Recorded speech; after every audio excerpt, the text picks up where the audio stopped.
انني ما زلت اكرر الدعوة الى الذين يكتبون التقريرات، فقد كنت في استدعاء يوم الاربعاء الماضي اقول له كفى كتابة فان الخطبة تسجل بالحرف، ثم اعقب على هذا بقولي انا لا اخشى التهديد من احد، وان هذه العمامة المتواضعة لن تسجد ولن تركع الا لواحد، هو الله وحده.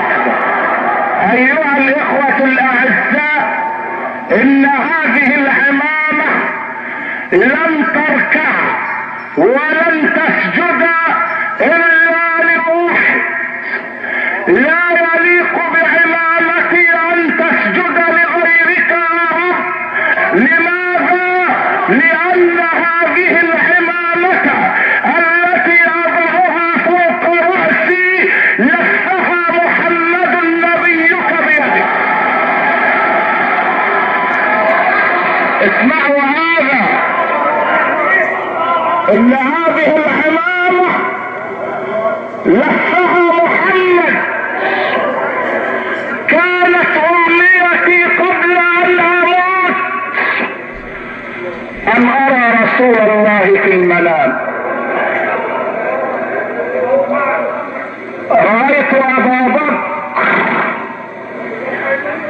وهو واقف امام قبر المصطفى، ولما رايته كنت في شدة يكاد الرضيع لها ان يشيب، فقال لي ابو بكر واصبر لحكم ربك فانك باعيننا. وسألت الله ان يريني حبيبه، فانا حبيبه وانا خادمه وانا الامين على فتواه وعلى شرعه.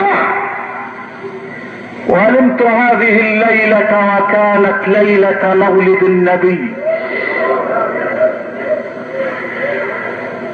رأيت الحبيب في اشرف حالاته، رأيته في احسن حالاته. انني اعرض هذا المنام لا ليقال شيء، انما لأقول ان هذه العمامة لا يمكن ان تركع وتسجد لغير الله. رأيت الحبيب في احسن صورة، رأيته يصلي اماما، ورأيت وراءه صف كبير من البشر لا استطيع ان اصف النور الذي في وجوههم. وقلت في نفسي من هؤلاء الذين يصلون خلف الحبيب محمد؟ واذا بالنداء اسمعه، وجيء بالنبيين والشهداء وصليت وراه، وبعدما فرغ من الصلاة التفت الي ولف بيده الشريفة عمامتي.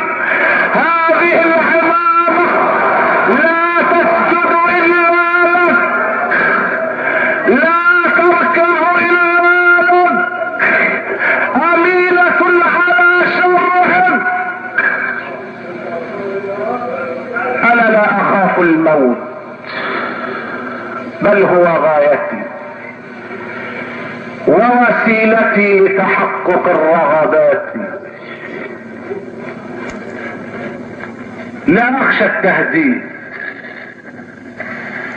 فلقد هددت سنة 66,900 عندما ارسل الي المشير بعض رجال مخابراته في مسكني، وجلسوا معي بعد العشاء وقالوا لي اننا من طرف فلان، وهو يقول لك بالرم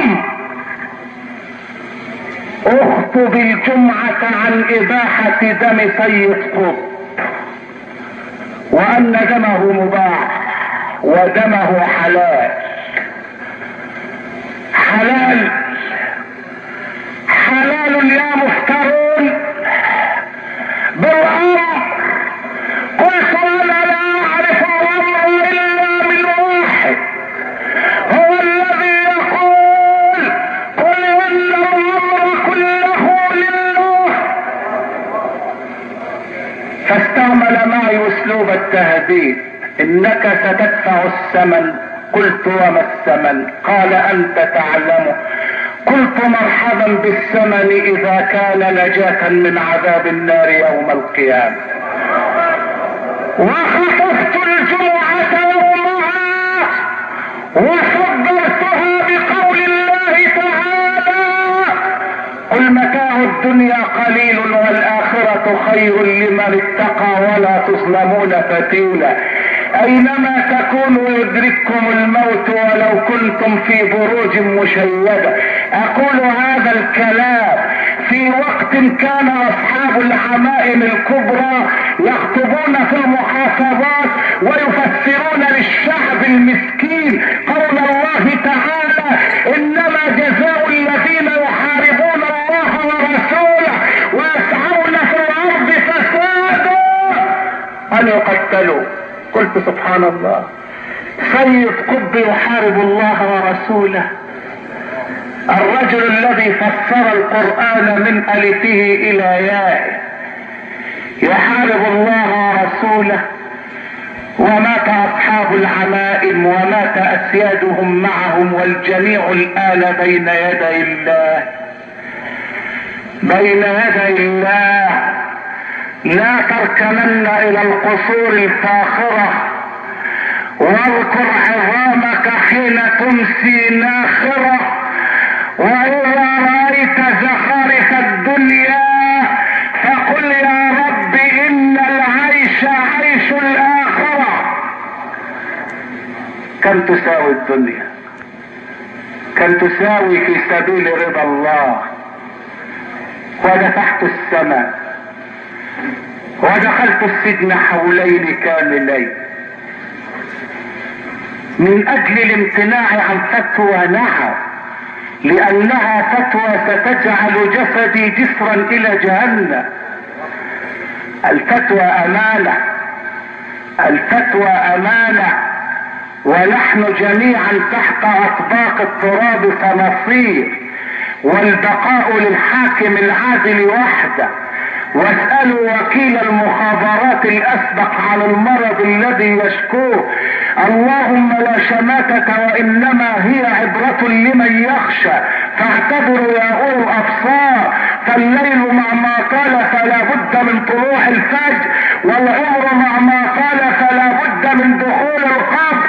يا رب يا رب يا رب، انا لا املك الا انت. اسألك وانا واقف الان بين يديك ان من ارادني بسوء ليطفئ النور في هذه المنطقة اجعلك في نحره، اجعلك في نحره. اجعل تدميره في تفكيره واجعل كيده في نحره. اللهم انك تعلم اني مغلوب فانتصر. اللهم انصر الاسلام واعز المسلمين. الله العلي العظيم ان يكتب لنا السعادة، وان يكتب لنا الرضوان، وان يكتب لنا حسن الختام، وان يجعل اخر كلامنا لا اله الا الله محمد رسول الله. والله الذي لا اله غيره، وانا اقسم غير حامل، اقسم في هذا المكان الطاهر لو عرضت علي مناصب الدنيا لاغلقت الباب امامها جميعا. والله الذي لا اله غيره انا لا ارضى بمنبر رسول الله بديلا، لا ارضى بديلا. كم من ترقيات غرضت وكم من مناصب قدمت، وكم من اغراءات قيلت، وكم من مسؤولين زاروني في بيتي لعرض المناصب من مصر وخارج مصر، ولكني دعوت الله قائلا احيني اماما وامتني اماما واحشرني وانا ساجد بين يديك يا رب العالمين. في طريق البلاء سنين من صار في طريق البلاء سنين عددا. لقد فقدت عيني اليسرى وانا ابن 6 سنوات، وفقدت اليمنى وانا ابن 17 عاما، واستقبلت الحياة بنور البصيرة في زهرة العمر، وفقدت والدي في سن 19 وتوجهت للحياة استقبل مصائبها، وترددت على ابواب الاطباء لاعالج عيني حولين كاملين، واجريت اكثر من 10 عمليات كانت عيناي فيها حقلا للتجارب، ودخلت السجن 2 وخرجت من السجن ورزقت بطفل اصيب بشلل الاطفال حتى الان 7 سنوات، فكيف يفعل بالمصايب من شأنه هكذا؟ ان مصيري هو كتاب الله، هو سنة رسول الله.